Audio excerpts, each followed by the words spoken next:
শহীদ জিয়া, যিনি বাংলাদেশের স্বাধীনতা ঘোষণা করেছিলেন এবং সেই ঘোষণা করার সময় তিনি সমগ্র জাতিকে ঐক্যবদ্ধ করেছিলেন। এই যে ঐক্যবদ্ধ করেছিলেন, সমগ্র জাতি তার ডাকে, কিশোর, শ্রমিক, যুবক, ছাত্র, মহিলা থেকে সবাই সেই যুদ্ধে ঝাঁপিয়ে পড়েছিলেন। কেউ যুদ্ধক্ষেত্রে, কেউ দেশের ভিতরে। আমরা সবাই যুদ্ধ করেছি। সেই যুদ্ধটা ছিল, কেউ রণাঙ্গনে যুদ্ধ করেছেন, কেউ দেশের মধ্যে থেকে মুক্তিযুদ্ধদের সাহায্য করেছেন, কেউ দেশের মধ্যে থেকে তার সন্তানদের, তার স্বামীদের এগিয়ে দিয়েছে যে যুদ্ধক্ষেত্রে যাওয়ার জন্য। সেই যে লড়াই করছেন, তিনি কিন্তু সেদিন সমগ্র জাতিকে ঐক্যবদ্ধ করেছিলেন। ঐক্যবদ্ধতা হলো সকল সময় যে কোনো বৈষম্য বিরোধী প্রধান উপাত্ত।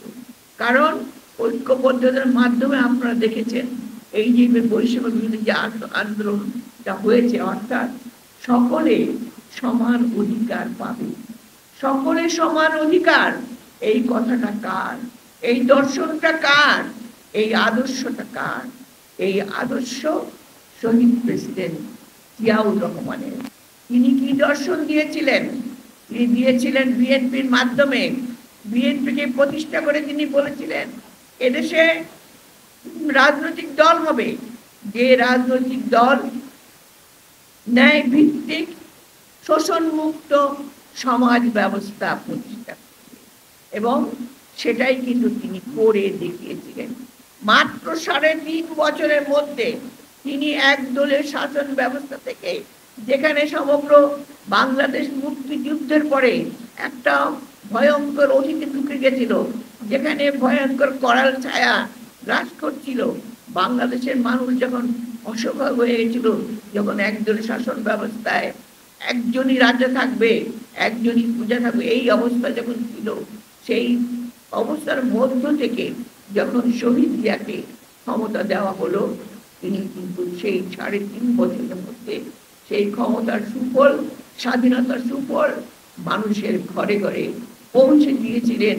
তার সেই দর্শন, তার সেই আদর্শকে সামনে রেখে, সেই আদর্শ, সেই দর্শনটির জন্যই তিনি এই দল বিএনপিকে প্রতিষ্ঠা করেছিলেন।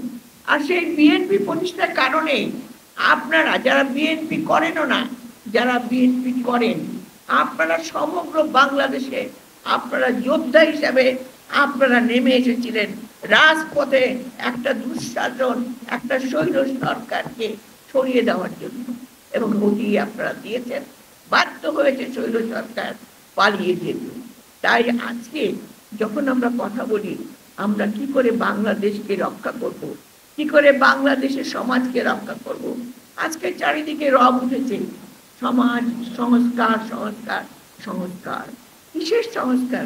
অনেকেই কিন্তু জানেন না।